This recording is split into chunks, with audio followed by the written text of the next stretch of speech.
Hello and welcome. Today we're going to be talking a little bit about the differences, but mainly the dialogue differences between the 1977 book by Stephen King and the Stanley Kubrick adaptation of The Shining.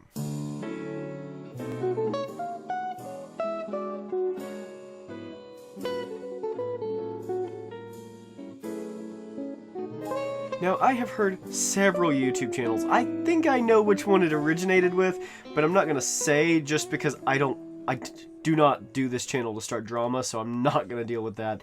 But I do think it's interesting to note that a lot of people have picked up a very loose statement from one YouTube channel and have been parroting it all over the internet.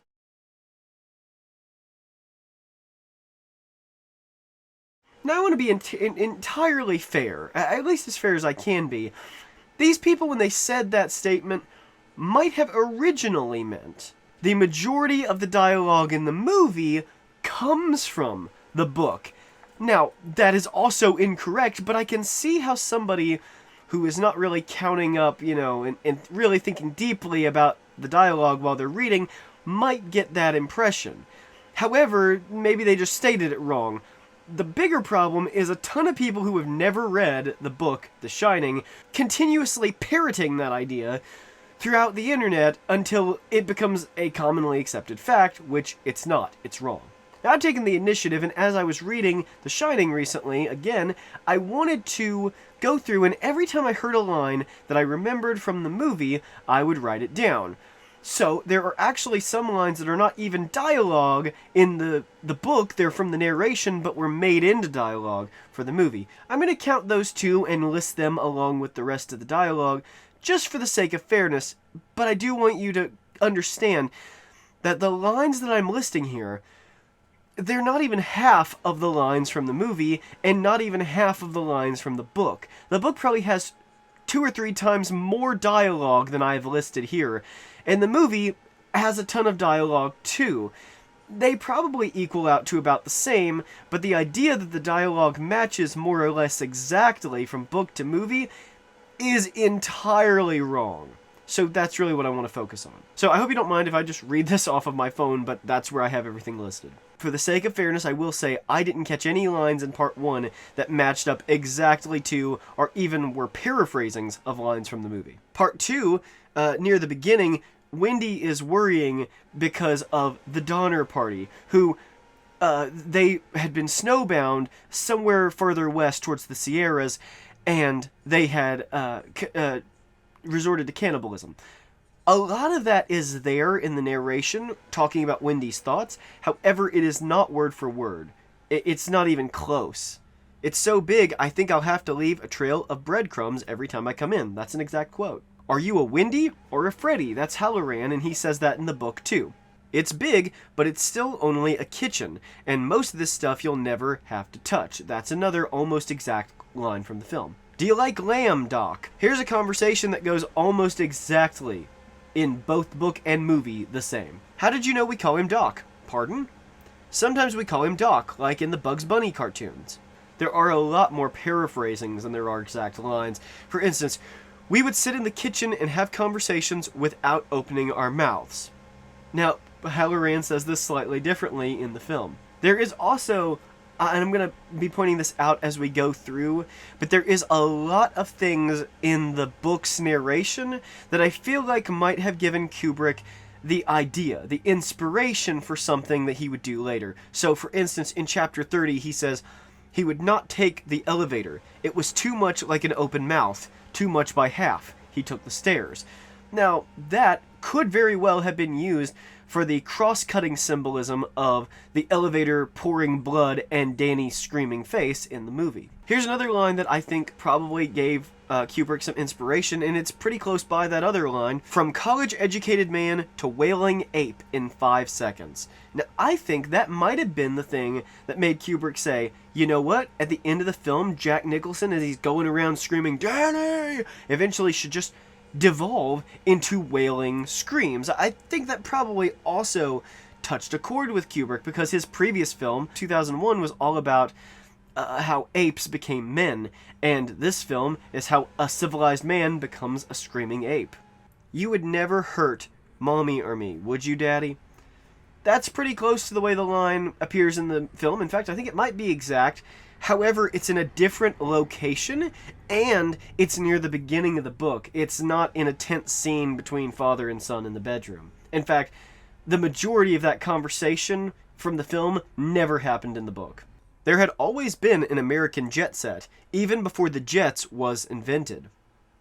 Now that is in the narration, but it is very close to Ullman's line about this was a hangout spot for the jet sets, even before anybody knew what a jet set was. Now on the radio, a reporter says some lines about it being hard to believe that with all of this spring-like weather that a winter storm is coming and that the chain law is in effect.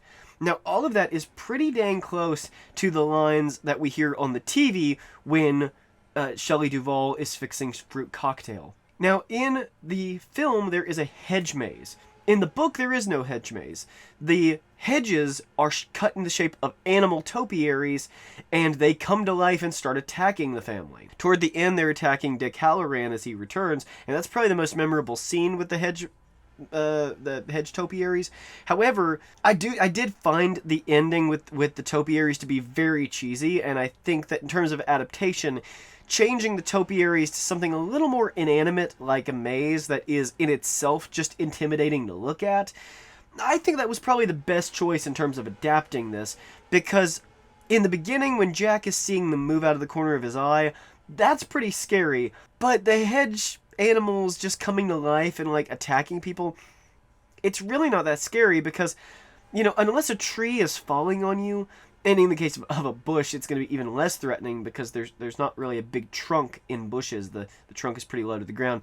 You know, what really could a hedge animal do to you? They're going to be soft and mostly pliable. But instead of a mini hedge maze in the lobby, there is a miniature version of the Overlook itself in the playground. Sadly, there's not much made of that. It would have been cool, I think, if we could have seen something done with that. Now, some of this conversation coming up kind of bounces back and forth between being exact quotes, almost exact quotes, and then completely departing from each other. When he meets Lloyd the barman, Jack says, "Kinda slow tonight." He also then goes to say, "There are no 7-Elevens around here. I thought there were 7-Elevens on the moon." When he gets his drink, he orders 20 martinis, not Jack Daniels. He does say, "You can do that, can't you? I'll knock 'em back one by one. White man's burden. I'm momentarily light. How's my credit? I like you, Lloyd. Now this is an interesting change. I like you, Lloyd. Best damn bartender from Barrie to Portland, Maine, or Portland, Oregon, for that matter." Now, in this case, I think the film again made a very good choice in adapting this dialogue to say best damn bartender from Timbuktu to Portland, Maine, because Barrie is a place that a lot of people haven't even been.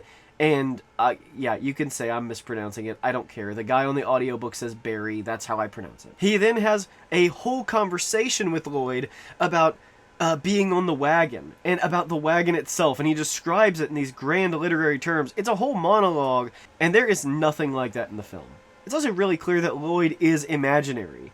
In this setting, Jack is actively making up a scene and play acting it out. There's no suspense at all that Lloyd might be a real ghost. He simply is just a figment of Jack's imagination, at least at first. He also says, "I never laid a hand on him, G-D-it," which, again, something Jack Nicholson does say directly. Another thing. Now, in addition to, I wrote it down when I got to this part because I remembered it differently than I was hearing it described.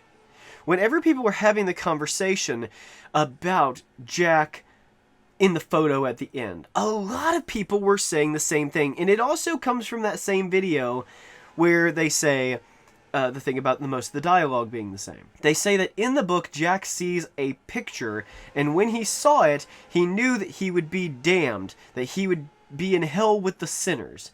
They use that quote from the book.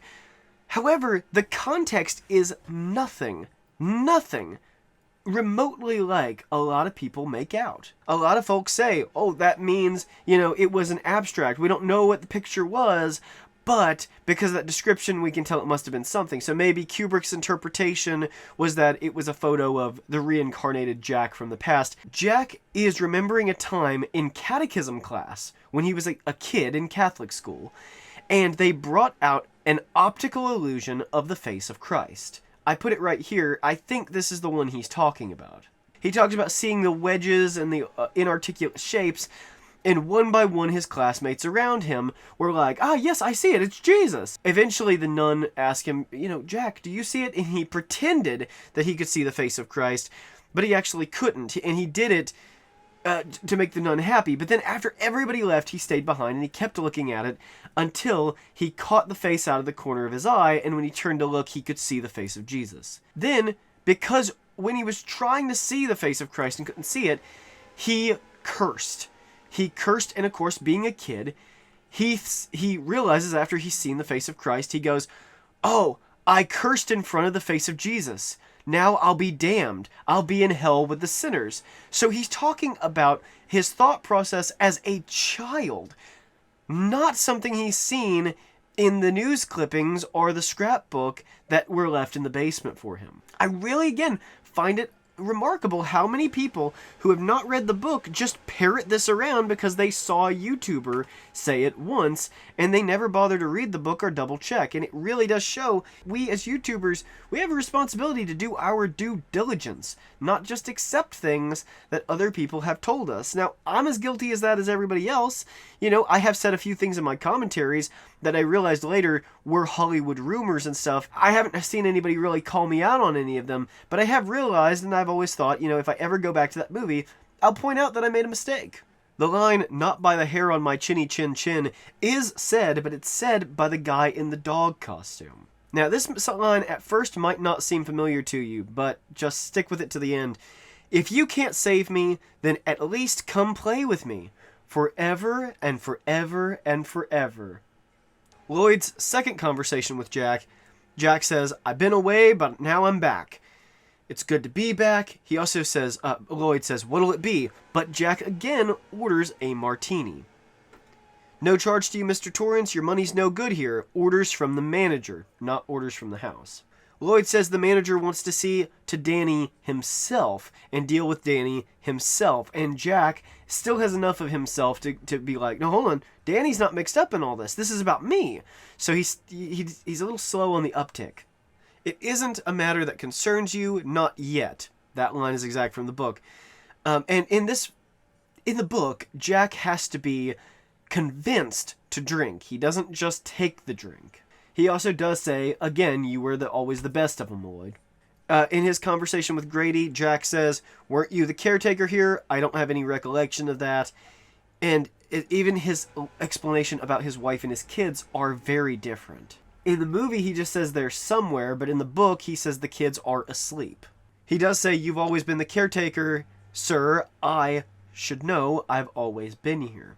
The lines about he needs a good talking to, maybe more than that. He says about his daughters finding a book of matches and trying to burn the place down. I corrected them most harshly, and when my wife tried to interfere, I corrected her as well. So it's a paraphrasing. It's very close, but it is just a paraphrasing.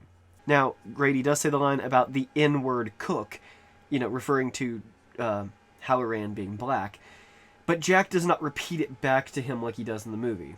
I will say for good measure, though, that Stephen King is pretty liberal with the N-words. He drops them a lot in this book.